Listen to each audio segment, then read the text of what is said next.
everybody. We're back with Tom Hanks. Now, you're giving us a new movie for Christmas, News of the World, and it's set 5 years after the Civil War, and you play someone named Captain Kidd, and it's a beautiful movie. It's so resonant in some ways of our country right now. Tell the people what Captain Kidd did. What's his job? Captain Kidd was the original podcaster.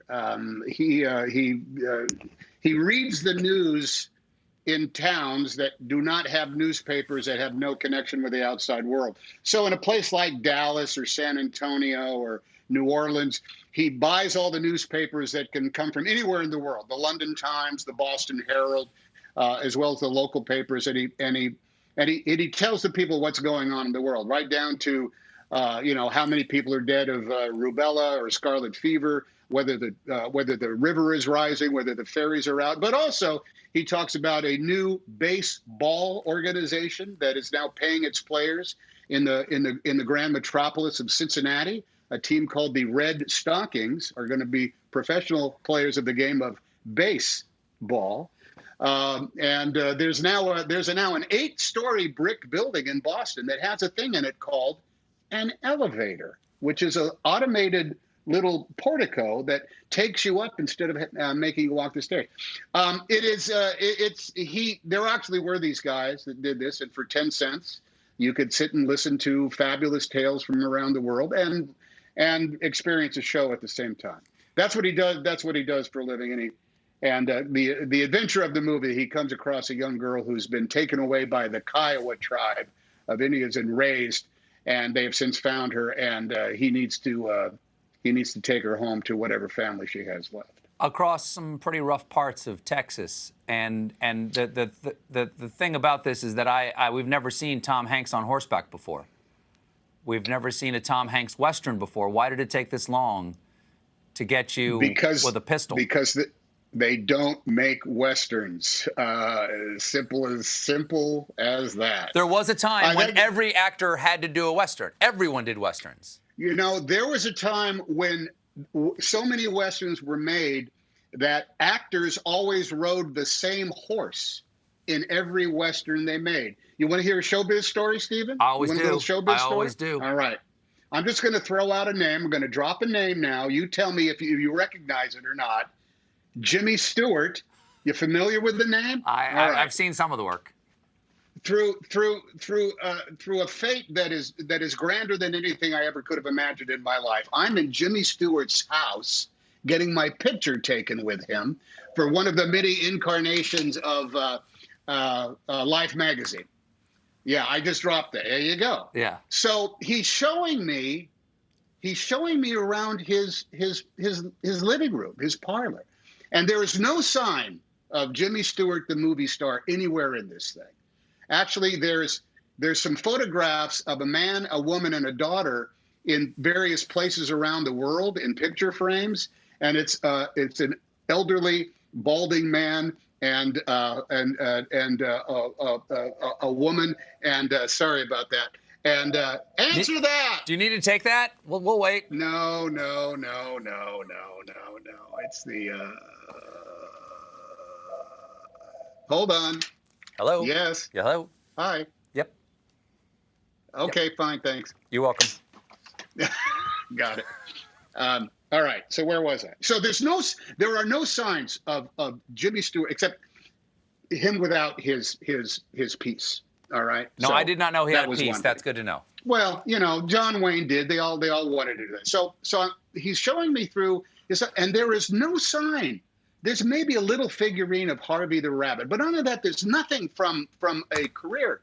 There's nothing from a movie. There's nothing from It's a Wonderful Life or whatever. But there's a picture. There's a painting of a horse, and it's not big. It's it's about that big. And I say, oh, here's a painting of a horse.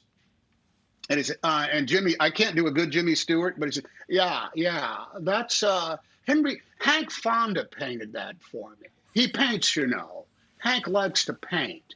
And he fancies himself as a painter. And we made a couple of pictures together. We made a Western together. And I said, the Cheyenne Social Club? Yeah, it was. It was a cyanide social club, and I. That's a picture of my horse. That's my horse. Horse name was Pie. That was my horse, Pie. And I rode horse in all my westerns. I said, really? You rode the same? Oh yeah, the Wranglers would keep it out by Griffith Park. That's where we all had our horses. And so I rode Pie in all my westerns. And Henry wanted to give me something. He just started paying. He said, Jimmy, I painted a picture of Pie for you. I'd like you to have it. And I said, well, thank you, Henry. That's lovely of you. We'd been roommates, back in New York, back in the day. And now here we were. So give me a picture, a watercolor, a Pie. And wouldn't you know, a week after he gave me the picture, Pie died. Now, I'm slapping myself on the side of the head for getting this story from the guy. Yeah. And of course, I thought of Pie. My horse in this movie was named Wimpy. He was a very good horse. But do you ride, Stephen? When I was a kid, I can pass, but it's been a long time since I've ridden. Yeah. Right. Okay. I thought I could pass as well. I could climb up on the horse. And the thing you might need to know is that if they want to, horses can kill you. I am aware. I have been dragged by a horse. No, I understand. Yeah. They can knock you off. They can do any number of things. And so, Wimpy, I was told that Wimpy was a lover. He liked affection. So I'd throw my arms around him every morning and say, who's that big Wimpy? Who's a good horse, that Wimpy? I love him. I'd kiss him, and Wimpy would just, they have the eyes on the side of their head. Yeah. And they would just kind of like look at you like this. Those big, deep brown eyes. And I got the distinct feeling that Wimpy was deciding whether or not to put up with me today. Sure. Sure. And by and large, he did. By and large, and I acted like I knew what I was doing. I learned how to ride, which is great. Wimpy was a real horse, but it adds a whole different thing to the day, because Wimpy's got to be into it a little bit, right? And you've got to match the rhythm of that horse. Whatever the horse's rhythm is that day, that's your rhythm.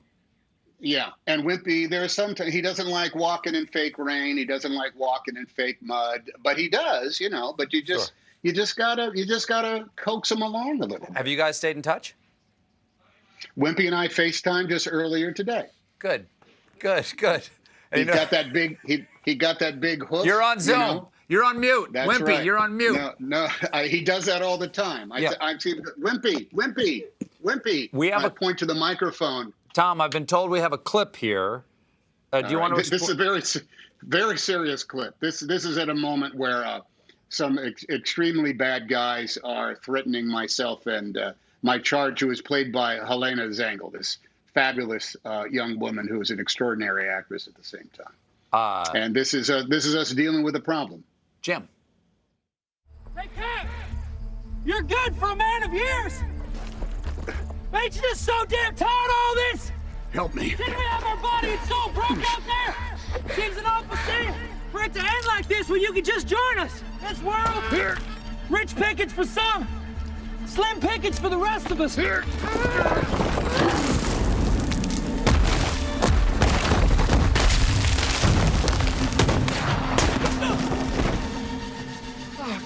Damn it!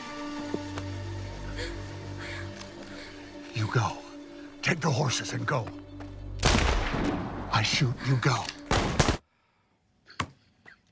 There you go. You know it's a Western when one of the lines of dialogue is "You take the horses and go." That's you're making a Western. I will tell you this: I've never met an older actor who had been in the business for a while that would not walk through hell in a gasoline suit to make a Western. You are outside all day long. Yeah. You're in the elements. The wardrobe is fantastic. The people are great.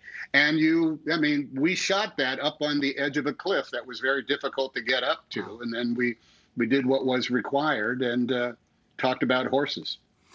Tom, we have to take a break for this word from our sponsors, but stick around, everybody. We'll be right back with more Tom Hanks.